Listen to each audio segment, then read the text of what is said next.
Hey guys, welcome back to the channel. We are trying to maintain some sort of consistency and relevancy here in this numismatic space, and there's a lot of great content providers out there with advanced setups, advanced techniques, and that provide some really informative and entertaining information, and we're just trying to have a little bit of relevancy and offer just a little bit of entertainment and information at the same time.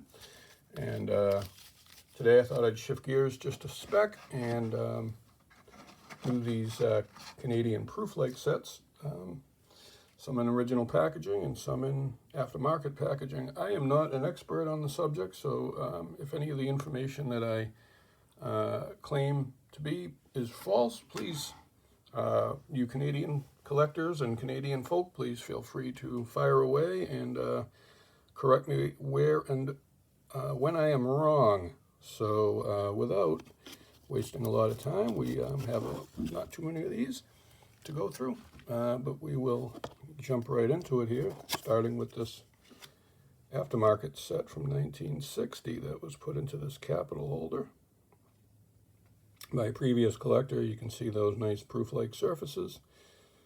A little bit of toning on that $50 and a little bit of toning on some of the others. But overall, compared to how some of these coins tone, not as much as you might see. Decent quality, probably on the lower end of the grading scale in that 62 range, 63, some of them. Not much better than that from what I'm looking at anyways. Tough to see through the thick plastic, the real quality, the scratches and translucency of the plastic kind of, but you can see how that quarter, changes look from just a slight change in angle. Same for most all of them. The penny is pretty nice, nice deep red, brown, with nice reflective qualities on the surfaces. So this business strikes, this Prooflike strikes. Canadian Mint started the Prooflike strike sets in 1954 with just, I don't even think it was 5,000. It was about 5,000 minted and maybe a few thousand more struck in 55. I think 56 saw it climb over 10,000 for the first time. And then they started going up. 57 might have had 20 or 30,000. And then it probably hit 50,000 by 58. And I think you saw it break 100,000 by 1960 or thereabouts. So the 1960 and later sets are certainly a whole lot more prevalent and common, but the pre-1957 are really scarce, and I think they're greatly undervalued considering only a few thousand were made. How many still exist? How many still exist in their original government packaging, and how often do you see them for sale? It's just like anything else, it's supply and demand, and even though supply is quite limited, demand remains limited as well, and hence the prices stay soft. Here we have this other set, which is, it looks like original packaging, and it might be, for all I know. It's got this film here, and I mean, this could be. Maybe it is. It doesn't have any imprint, but it looks pretty Royal Canadian Government-esque, and I know that they made them a couple different ways. They had those sets that came in the gold envelopes, like the U.S. proof sets from the late 50s and 60s. And they had them in these long rectangular cardboard holders with the cellophane over the top. So even though there's 15 staples and it doesn't look exactly professional, and it doesn't have any imprint of Royal Canadian Mint on it, this very well is likely original government packaging. Correct me if I'm wrong. But nice quality on these ones. Most of these are, I would say, a solid 63, 64 in many cases. Really nice surface quality, not a lot of toning. You have to remember metal alignment on these Canadian coins. That quarter is pretty nice. The $50. The silver dollar is quite nice too. So very common set, the 1967. And then here we have one with the Royal Canadian Mint. And this one is missing the cellophane. It's come off, peeled off, taken off. So these coins cannot be verified as being original, but, you know, kind of like looking at those late 1940s and early 50s US mint sets, the double mint sets, even though there's no way to authenticate the coins that are in those holders as being original, you can usually take an educated guess based on the toning, and you can see that dime has some pretty amazing color. It's deep, it's thick.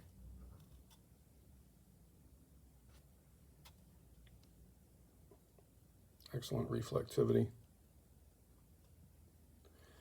Really nice nickel.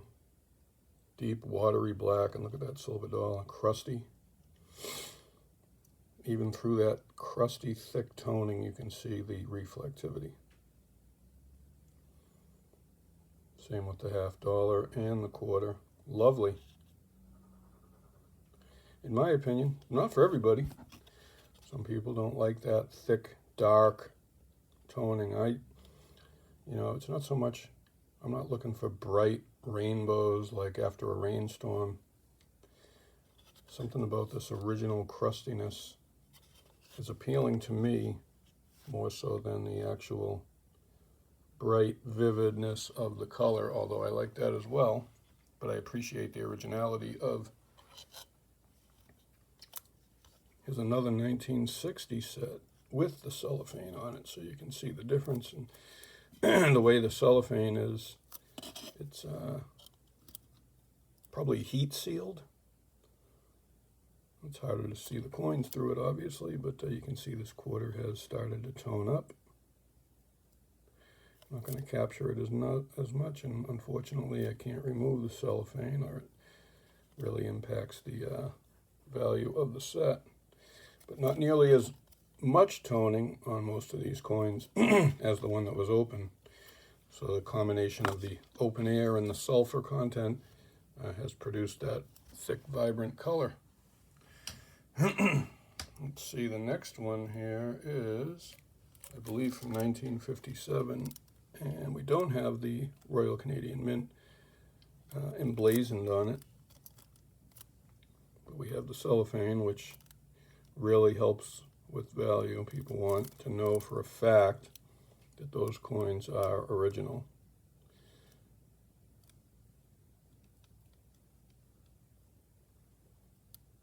Really beautiful coins.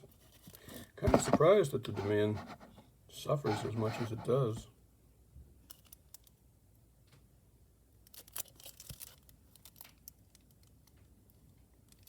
Canadian material has just always been the red-headed stepchild of numismatics, in America anyway. There's certainly a group of passionate collectors, there's no doubt about it, but overall, too bad that cellophane is so thick there, but you can see it's starting to peel up. That could be taken off quite easily. Only a few more here. What do we got next? This 1956 set. Again, we have the cellophane. Beautiful dollar. So when you get to the 1953, which didn't have a PL set, there's a lot of controversy over that. In 1954, the DEI, the eyes will have serifs or will not have serifs, and that's where you determine the shoulder fold versus the non-shoulder fold. And the Prooflike coins were all shoulder fold or no serif. Not sure if it applies to this year. This is a 1956 set. No, it does to the 53 and 54. Again, 53 had the no shoulder fold and the shoulder fold, but it did not have an official Prooflike set. Were there special Prooflike strikes? I believe there were, and they were sold individually. But they did not assemble a full set like this, according to PCGS and other resources. Sorry, the camera keeps moving a little. I wanted to try to zoom in on this DEI. I'm not so sure. Yeah, you can see this on the top of the eye. There's really no serifs. So I'm not sure if it's the same die.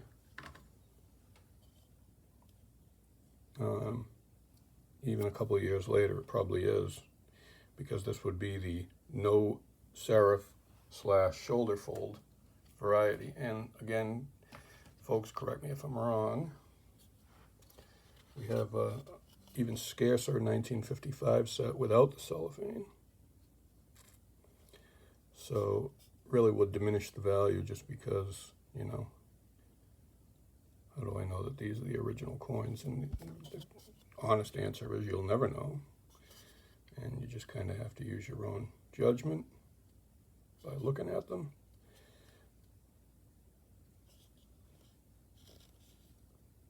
And then it just comes down to trying to come up with a fair value. Dime is beautiful.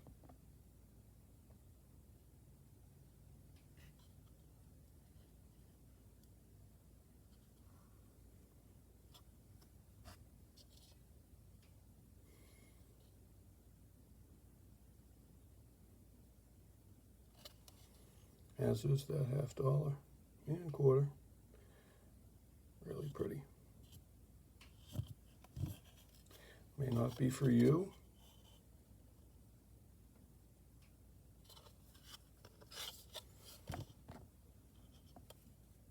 And the grand finale. This is the 1954 set with the cellophane, fortunately. Upside down queen. Not sure how that would happen under there. So it was put in wrong to begin with. Pretty hard to believe it would get like that. But this one, maybe 5,000 struck. Something like that. 50-something hundred. Can't remember. Easy enough to look online, but very scarce. You don't see these offered all the time. I've had this for several years. I'm more of a collector than a seller. I consider myself a vest pocket coin dealer / collector, but you know, I mostly buy and sell large amounts in order to fuel the hobby. And I end up keeping way too much stuff, because even though I might have the original plan of selling things, once I get my hands on it, I have a hard time letting it go. So I'm working on it. I'm in recovery. And that's it for this video, folks. Please let me know what I got right and what I got wrong on that Canadian stuff, Canadian facts, I should say. And like, comment, subscribe if you're so inclined. It's samscoinsandheavymetal.com, Sam's Coins and Heavy Metal _ in between each word on eBay. We're also on USA Coinbook, a great site if you're not familiar. Very low seller fees, 2%. No listing fees, no store fees, no nothing. Just 2% when an item sells, plus your PayPal fee, unless you take a check or some other form of payment, which is totally fine by them. Great website, USA Coinbook. You'll find us under the name Jimmy Page is Great, with a _ in between each word on that as well. Thanks for your time. Have a great rest of your weekend. Catch you in the next one.